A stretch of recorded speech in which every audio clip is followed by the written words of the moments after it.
Welcome po sa ating channel na kung saan ay nag-upload kami ng mga eksklusibong Filipino videos tungkol sa pambansang mga sayaw, awit, OPM covers, at kulturang Pinoy. Naway magustuhan nyo ang mga tinatalakay namin sa aming channel. Maraming salamat! Ang pag-aalsa ng mga bayani, ang kwento ng Gumburza. Noong ika-19 na taon sa Pilipinas, may tatlong pari na nagtataglay ng matatag na paninindigan at tapang laban sa pang-aapi ng mga Kastila. Sila'y sina Padre Mariano Gomez, Padre Jose Burgos, at Padre Jacinto Zamora, mas kilala sa bansag na Gumburza. Ang tatlong ito ay mga mag-aaral ng Universidad ng Santo Tomas at naglingkod sa simbahan, ngunit hindi sila naging bulag sa kawalang katarungan na naranasan ng kanilang mga kababayan. Si Padre Mariano Gomez, isang matandang pari na puno ng karunungan at pagmamahal sa bayan, ay naging inspirasyon sa kanyang mga nasasakupan. Si Padre Jose Burgos, isang mayamang pari na hindi natatakot ipahayag ang kanyang saloobin laban sa pang-aapi, ay kilala sa kanyang talino at husay sa pagsusulat. Si Padre Jacinto Zamora, isang binatang pari na puno ng sigla at determinasyon, ay handang ipagtanggol ang kanyang mga paniniwala kahit kanino paman. Sa gitna ng kanilang mga panalangin at pangarap para sa kalayaan ng Pilipinas, nagsimula silang magturo at magmulat sa kanilang mga kababayan ukol sa kahalagahan ng pagkakaisa at paglaban sa pang-aapi. Ngunit hindi nagtagal, ang mga Kastila ay nagsimulang manghimasok sa kanilang gawain, at pinaratangan sila ng rebelyon laban sa pamahalaan. Sa isang mapanlinlang na paglilitis, sila'y idineklarang subversibo na may hatol na bitay sa pamamagitan ng garote. Ngunit kahit nasa harap na ng kamatayan, hindi sila nagdalawang isip na ipahayag ang kanilang huling mga saloobin. Sa huling sandali ng kanilang buhay, nagpatotoo sila sa kanilang katapangan at pananampalataya sa Diyos. Ang pagkamatay ng Gumburza ay nagdulot ng malaking galit at pagkamuhi ng mga Pilipino laban sa mga Kastila. Ipinamulat nila ang mata ng bayan sa kawalang katarungan at pagsasamantala ng mga dayuhan. Sa halip na mabigo ang kanilang layunin, lalong tumindi ang pagnanais ng mga Pilipino na makamtan ang kanilang kalayaan mula sa mapanakop na kamay ng Espanya.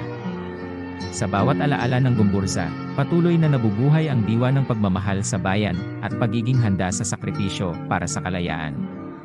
Hanggang sa kasalukuyan, ang kanilang mga pangalan ay itinuturing bilang mga bayani at inspirasyon ng bawat Pilipino na patuloy na lumalaban para sa tunay na kalayaan at katarungan. Ang alaala ng Gumburza ay mananatili sa puso at isipan ng sambayanan hanggang sa dulo ng panahon. Matapos ang pagkamatay ng Gumburza, hindi nagtagal ay lumakas ang sigaw ng revolusyon laban sa mga Kastila. Ang diwa ng pag-aalsa at pagiging handa sa sakripisyo ay umusbong sa puso ng bawat Pilipino.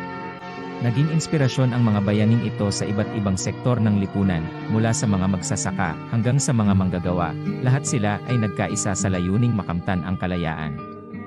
Sa gitna ng pagsasakripisyo at pakikibaka, namumukod tangi ang alaala ng Gumburza sa bawat pag-aalsa laban sa pang-aapi. Ang kanilang mga pangarap at paninindigan ay nagbigay liwanag sa landas ng bawat Pilipino na nagnanais ng tunay na kalayaan at katarungan. Sa bawat pagtibay ng damdamin at pagkakaisa ng bayan, nagiging matibay din ang paninindigan laban sa anumang anyo ng panlilinlang at pang-aapi. Sa kabila ng mga pagsubok at hamon na hinaharap ng bawat Pilipino, patuloy na bumabalik sa alaala ng Gumburza ang lakas at tapang na kinakailangan para labanan ang anumang uri ng pang-aapi at pagsasamantala. Ang kanilang mga pangarap at paninindigan ay nagiging tanglaw sa gitna ng dilim at kagipitan. Sa bawat yugto ng kasaysayan, ang diwa ng Gumburza ay patuloy na nagbibigay inspirasyon at lakas sa bawat Pilipino na hindi sumusuko sa laban para sa kalayaan at katarungan. Sa bawat paggunita sa alaala ng Gumburza, ang bawat Pilipino ay tinutulak na magkaroon ng tapang at determinasyon upang ipagpatuloy ang nasimulan nilang laban. Ang kanilang mga pangarap at paninindigan ay nagiging tanglaw at gabay sa landas tungo sa tunay na kalayaan at kasarinlan. Sa bawat hakbang ng bawat Pilipino patungo sa kinabukasan, ang alaala ng Gumburza ay patuloy na nagbibigay inspirasyon at lakas upang harapin ang anumang hamon na naghihintay sa hinaharap. Sa huli, ang kwento ng Gumburza ay hindi lamang isang alaala ng nakaraan, kundi isang patuloy na paalala sa lahat ng Pilipino na ang tunay na kalayaan ay dapat ipaglaban at hindi dapat isuko. Ang kanilang mga pangarap at paninindigan ay patuloy na magbibigay inspirasyon at lakas sa bawat Pilipino na nagnanais ng tunay na kalayaan at katarungan. Hanggang sa dulo ng panahon, mananatili ang alaala ng Gumbursa sa puso at isipan ng bawat Pilipino bilang mga bayani at huwaran ng tapang, determinasyon, at pagmamahal sa bayan.